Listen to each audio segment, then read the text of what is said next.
guys, welcome back to my channel. If you're new here, my name's Daisy, and if you're not new here, my name is still Daisy. And today we're going to be revisiting a film that was a very important part of my childhood. A lot of people watched this film growing up. I feel like I was in the category of person that watched this all the time, and I did pretend I was a vampire 1 or 2 times growing up. But today we are going to be revisiting Twilight after about 15 years since it's been released. So it was released when I was 9. But when I rewatch Twilight, I normally stick to the later ones just because it seems more fresh to me. So I actually haven't watched this one in a hot minute. But we are going to be watching it today. Not only are we going to be reacting to the plot, to the characters, we are going to be talking about a bit of background to do with the actual making of the film and some behind the scenes drama that maybe people didn't know about. So yes, if you like this video, please don't forget to like and subscribe, and let's watch Twilight. I will just say for this scene that Summit Entertainment actually changes their logo for every Twilight movie that they put out, and I think that's really cool and interesting. This one is obviously the Misty Forest because a lot of the movie takes place there, but when you get into New Moon, it's a different one, and then when you get into the later ones, it's different as well. I just thought that was a really cool touch. I love this scene from the movie because firstly it obviously talks about the entire concept of the movie, you know, the predator chasing the prey being Bella very much in this situation, but it's also just like shot really well. Like, I'm very much enjoying this scene. Twilight people love to do this transition where they like go over the skyline or they go over the mountain ridge, and they do it in basically all of the movies, and I really enjoy it too. I also love this song. It's called Full Moon by the Black Ghosts, if you ever wanted to listen to it. It's a really good song. Your hair's longer. I'm just sensing like uncomfortable energy from inside this car right now. It's giving small talk. It's giving we haven't seen each other in years. But it's been years. So I was always confused by this. Has she not seen Charlie in years? Maybe he came to visit her. She obviously hasn't been here for years, but like, when was the last time she saw Charlie? Because if I haven't seen my dad in like 6 years and I have to go live with him, I would also feel uncomfortable. Hi, I'm Jacob. Jacob's hair is so funny in this shot. Firstly, it's giving wig, it's giving Trixie Mattel, it's giving Ben de la Creme. It's crazy how wig-ish that is. I'm on the paper and your news, baby, front page. This is giving unrealistic expectation to the fact that if you are not like the other girls and you're like Bella, then random boys are going to come up to you and fancy you. This is not the case. This bamboozled 12-year-olds in 2009. Don't let it happen to you. Hey, you're from Arizona, right? Yeah. Aren't people from Arizona supposed to be like really tan? To be honest, that was a serve from Jessica. Jessica ate her. Jessica read her to filth in that scene. Because she's right, why isn't she tanned? She literally was born and grew up in Arizona. You could always go for eating disorders. Looking back at this now, that's very problematic, Bella. Don't say things like that. Oh, this scene is so iconic. I'm so excited for this. When she first sees them, it's like her whole personality changes. Her whole demeanor like switches up. It's so good. Foster kids. They moved down here from Alaska like a few years ago. They kind of keep to themselves. Yeah, because they're all together. Like, together. Yeah. To be fair though, if Emmett was... Don't want to say anything problematic, but if Emmett was living in the same house as me, I'm just saying, she's a beautiful woman, Emmett's a beautiful man. Let them be together. They love each other. Jasper and Alice, I think, are the people in here that are endgame. They are going to last the longest. They are suited to each other the most. It's very much giving person that needs help, person who likes giving help. And as much as Bella and Edward try and do that as well, yeah, it's not giving as much as Jasper and Alice. Jasper tries to kill people. Bella, live up to the expectation. That's Edward Cullen. He's totally gorgeous, obviously. To be fair, he is gorgeous, like he is. And I know when people read the books and saw him, they were like, A lot of people, you know, don't feel good about the movie adaptations of their favourite books. I know when girls saw Edward Cullen in this, they were like, this is it. This is an iconic scene because imagine if someone had this reaction to you walking into a room. Imagine if someone had this reaction to you walking into a room. That is so funny. So funny. It's literally so funny. I would never come to school again. I would bury myself in a cupboard and I would never step foot in that school again if someone that I thought was hot made this reaction to me. Girls, when I tell you, I would turn around and walk out of that classroom and never see the light of day again. I'm being honest. So we're in the car park and Edward's come back and she can finally stop being so sad about it when suddenly the van slips on the ice and the iconic scene happens.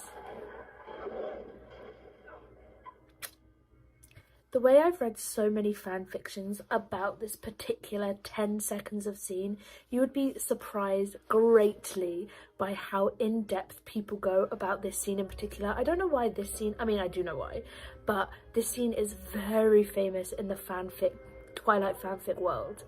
Obviously Edward's just saved her, everyone's freaking out because she almost got pummeled by a car, but I feel bad for the driver as well. He's literally bleeding from a gash in his head. It wasn't his fault, it was literally black ice. Like, how can people blame him? And this is the only time I'm like, Charlie, you're in the wrong here. Only time, don't be mistaken, only time in the entire movie series that I have been like, Charlie's in the wrong. I think Carlisle, and I'm going to say this with my whole chest, I think Carlisle is one of the most perfect castings for a character ever. He is mature looking enough where it's believable that he's older, obviously not old enough to be someone's dad, but older, but he's ethereally handsome. Like, he is so handsome. Oh, he's so handsome. How did you get over to me so fast? I was standing right next to you, Bella. Not the gaslighting, not the gaslight girl boss gatekeep. Edward, this is 2024. It's 2008. Edward, this is 2008. What's going on? Not her kind of believing him as well.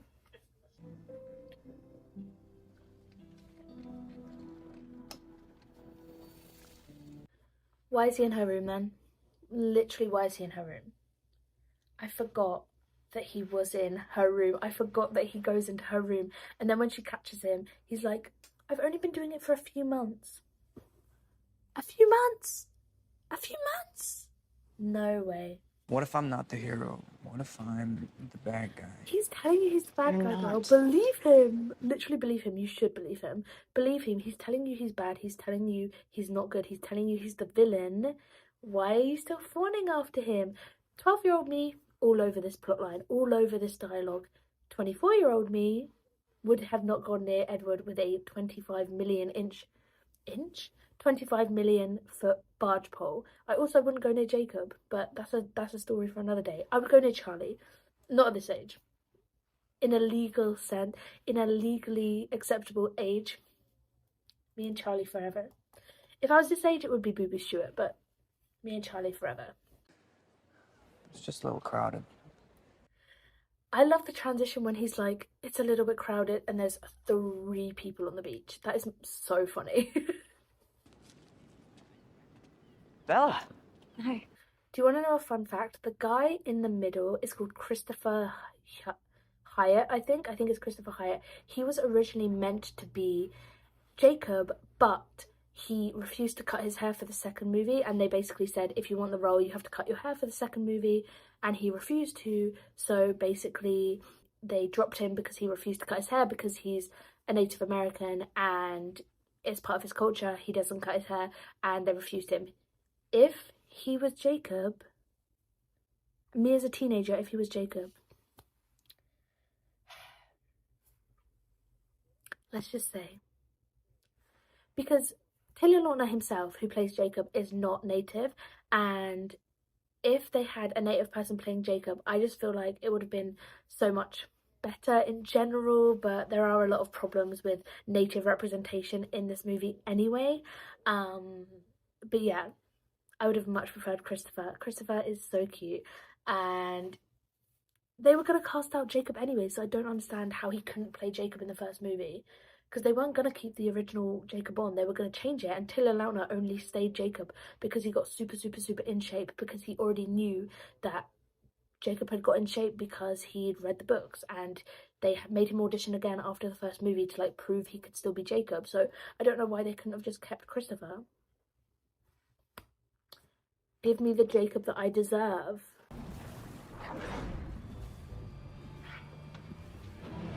When I tell you, okay, let me tell you a little bit about me. My celebrity crush is Natasha Lyonne, however you want to say it, from Russian Doll, but also Orange is the New Black, but also But I'm a Cheerleader, but also a plethora of other things that cemented my feelings towards a certain demographic of people with red hair. But I had the hugest crush on the girl that played Victoria in the first movie, not the one in the second movie because they changed it up later on, but the one that played in the first movie. I had a fat crush on her when I was a teenager, and I just needed to express that to someone. So Bella's looking up the legends because even though Jacob told her a really important part of his Native American background and a bit about his tribe, all she cared about was the fact that the Cullens featured in the story, and so she's going to find a book to read up more about the legends.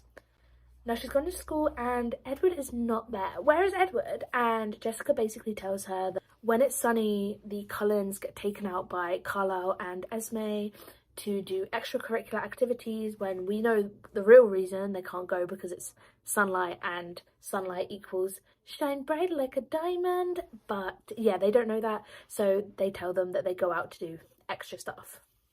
You know what this taught me? This scene taught me about life.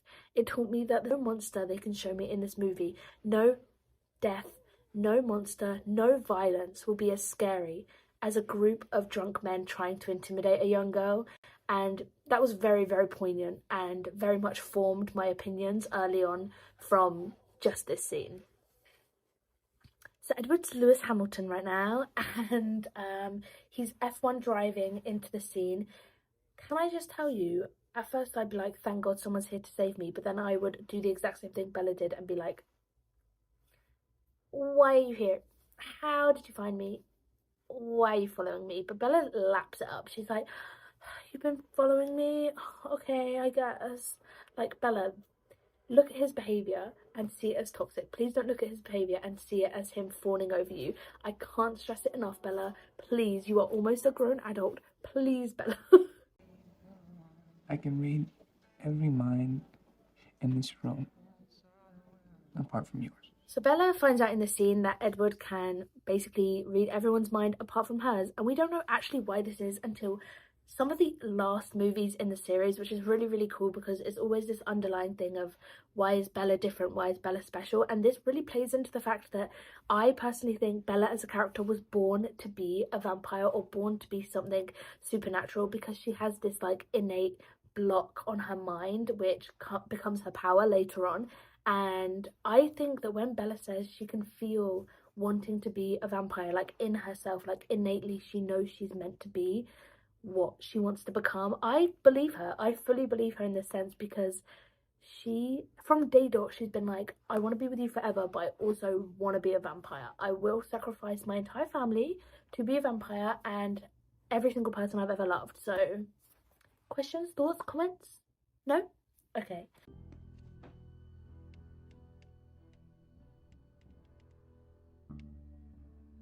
Scene reminds me of like googling am I gay at 15 because you have some very confusing feelings about another girl in your class, and honestly they should be paying Bella for this safari advertisement because she was safariing before people safari, do you know what I mean? And people aren't understanding how iconic that is.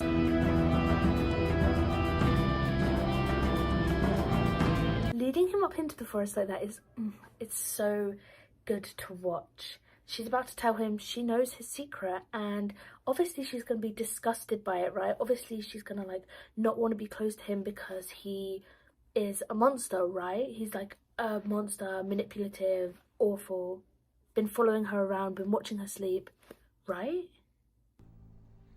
Say it. Vampire.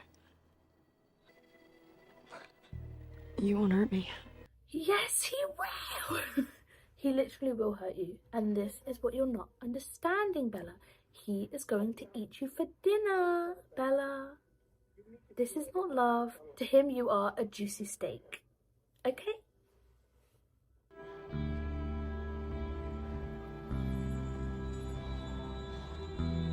It's really cool how natural they make this look as well, because it's not like it's like shining, glowing, like blinding, but it's like very, very obvious that it's like all over his body and he can't help it, which I think is a really good contrast and very much is different to what's depicted in the books, but very, very realistic in the sense of how they showed it in the movie. And I really enjoy how they made his skin glisten in this movie, and I think they did a really good job. So costume department, whoever did that, the effects department, great job, good for you. I'm designed to kill. I don't care. Listen, I know there's a debate between Team Edward or Team Jacob. I've always been Team Edward. He is obviously the better match for her, even though he's very manipulative and their relationship is toxic. She loves him, he loves her. They very much go together. She doesn't have those feelings for Jacob. People just need to get over it and kind of move on. Maybe I should make a dedicated video to why Edward is the obvious choice. Saying that, all of this is not showing that. He is much better later on in this one. He is crazy, but I will say overall he is a better choice for her. They do weirdly go together well. She's very masochistic, he's very toxic. It's giving soulmates, I guess. I'm not afraid of you. Is this where he says the iconic line? I think it is. And so the lion fell in love with the lamb. I know so many people with that tattoo. That's not even a joke. I come from Twilight Tumblr. I know many a person that has that tattooed. Someone I know's mum has that tattooed even. It shows the chokehold that had on us in 2009. That's all I'm saying. This meadow is so iconic. I want to react to the other movies, or even, actually I was really thinking about doing like a scene by scene breakdown of the other movies, not showing too much of the movie, but like properly analysing the scenes, like cinematography, plot, dialogue, and the importance of that meadow. And I really want to make a dedicated video to how important that meadow is. I think I'm actually going to do it after making this video, because I want to talk about how important that meadow is. It's so important, and that's all I want to say. This is honestly exactly what I expected Edward's bedroom to look like, so no one is surprised there. I'm so jealous of those like open plan windows, like those windows that open up. It's giving Architectural Digest, it's giving Seattle, Washington, it's giving In the Woods, you know what I mean? You better hold on tight, spider monkey. Some parts of these films are so unserious and I absolutely love it. I am dying. That is so funny. These scenes must have been so fun to film. I would have pissed myself laughing from these scenes. Like, some of them are so beautifully shot and some of the landscaping is so incredible. And then you get scenes like that and you're like, that is honestly slay. Honestly, good for you. Bella's Lullaby is playing in the background.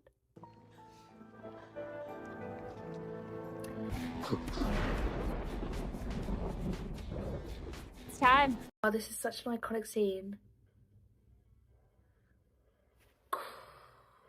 Wow.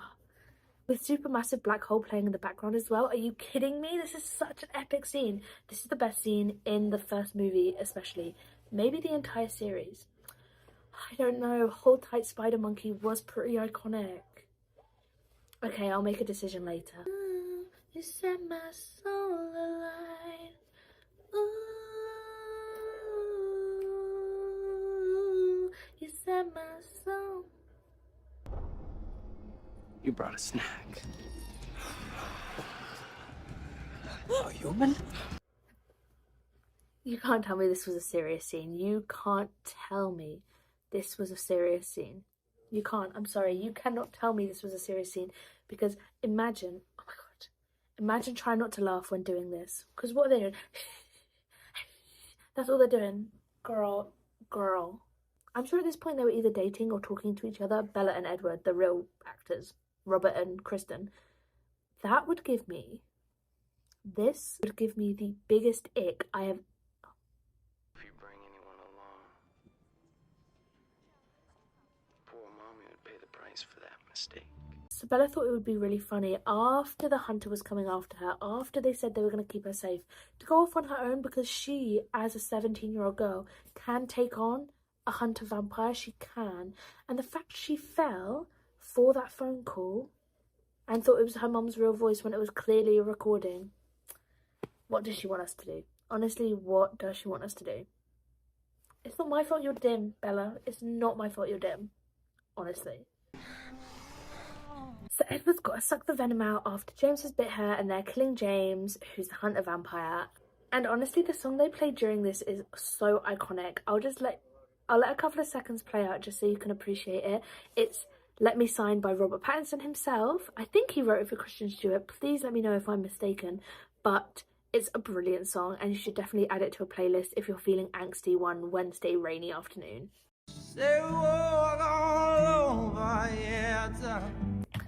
Okay guys, that is actually the end of my Twilight commentary. If you want to see me react to more Twilight movies, please let me know in the comments. If you want to see, like I said, a breakdown scene by scene of the Twilight movies, I would also love to do that. If you have any suggestions of what other movies you want me to react to or break down, please let me know in the comments. I was thinking about doing an in-depth analysis into things like the Hunger Games and the Divergent series, even the two that are a mess, which is 2 out of the 3 movies. But yeah, let me know in the comments, and if you want to see any other content from me, also let me know, and I'll see you in the next one. Bye!